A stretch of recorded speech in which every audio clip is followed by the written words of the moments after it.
പ്രിയപ്പെട്ടവരെ നമസ്കാരം. നമുക്ക് ഇവിടെ നമ്മുടെ ചീര റെഡിയായി നിൽപ്പുണ്ട്. അതൊന്ന് കട്ട് ചെയ്യാല്ല, അത് മൂത്ത് പോയിട്ടുണ്ട്, പിന്നെ കൊള്ളത്തില്ല. പിന്നെ ഒരു ചീരത്തോരൻ വെക്കാമെന്ന് വിചാരിക്കുന്നു. നമ്മൾ സ്വന്തമായിട്ട് കൃഷി ചെയ്ത സ്ഥലത്തെ നമ്മുടെ ചീര കട്ട് ചെയ്ത് നമുക്കൊന്നൊരു തോരൻ വെക്കാം. ഈ ചീര ഏറെ വളർന്നു പോകുമെന്ന് പറയുന്നു. അപ്പോൾ ഇത് കട്ട് ചെയ്തില്ലെങ്കിൽ ഇത് മുരടിച്ചു പോകും. അപ്പോൾ നമുക്ക് ഇങ്ങനെ കട്ട് ചെയ്യാം. ഒരു തോരനുള്ള കിട്ടും. നമുക്ക് നമ്മൾ നട്ടു വളർത്ത ചീരയിൽ നിന്നും നമുക്ക് ഇന്നത്തെ തോരൻ റെഡിയാവുക.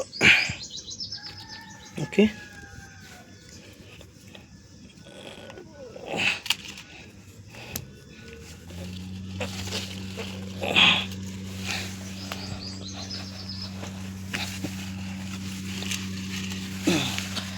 എത്രയും കിട്ടും കേട്ടോ. കുറച്ചുകൂടെ അവിടെ നിന്ന് ഇവിടുന്ന് കട്ട് ചെയ്യാം. അപ്പോൾ ഒരു തോരനുള്ളാവും. ഇവിടെ എന്തൊക്കെ നട്ടിട്ടുണ്ട്.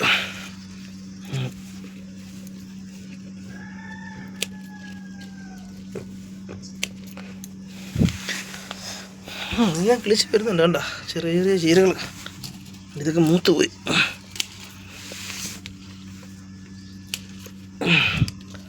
അങ്ങനെ നമ്മൾ ചീര തോരൻ. ഓക്കെ, ഞാൻ അവിടെ കൂടെ ഉണ്ട്, അപ്പുറത്തുണ്ട്, അവിടെ നോക്കാം. ഇവിടെയും വളർന്നിട്ടുണ്ട് കേട്ടോ. ഇത് കഴിഞ്ഞ ദിവസം നമ്മൾ ഇവിടെ കട്ട് ചെയ്തായിരുന്നു. ഇങ്ങോട്ട് വെച്ചേക്കാം. നമുക്ക് ഇത് കട്ട് ചെയ്യാം. ഇതായതാ. ഓക്കെ, അപ്പോൾ ഇത് കട്ട് ചെയ്യാം. ഓക്കെ, പിന്നെ ഇതിനകത്തുനിന്ന്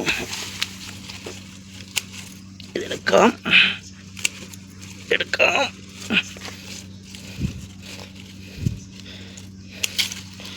ഇത് രണ്ടും എടുക്കാം.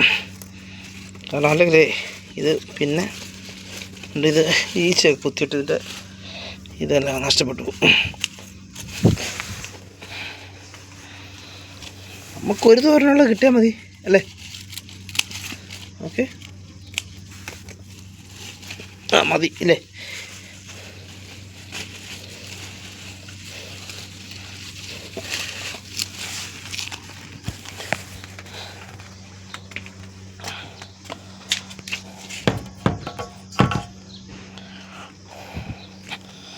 നമ്മുടെ ഒരു തോരനുള്ളതായില്ലേ, പോരെ?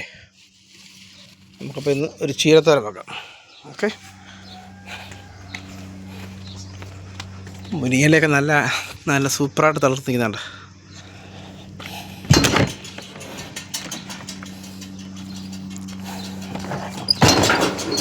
ഓക്കെ, അത്രേ ഉള്ളൂ കാര്യം.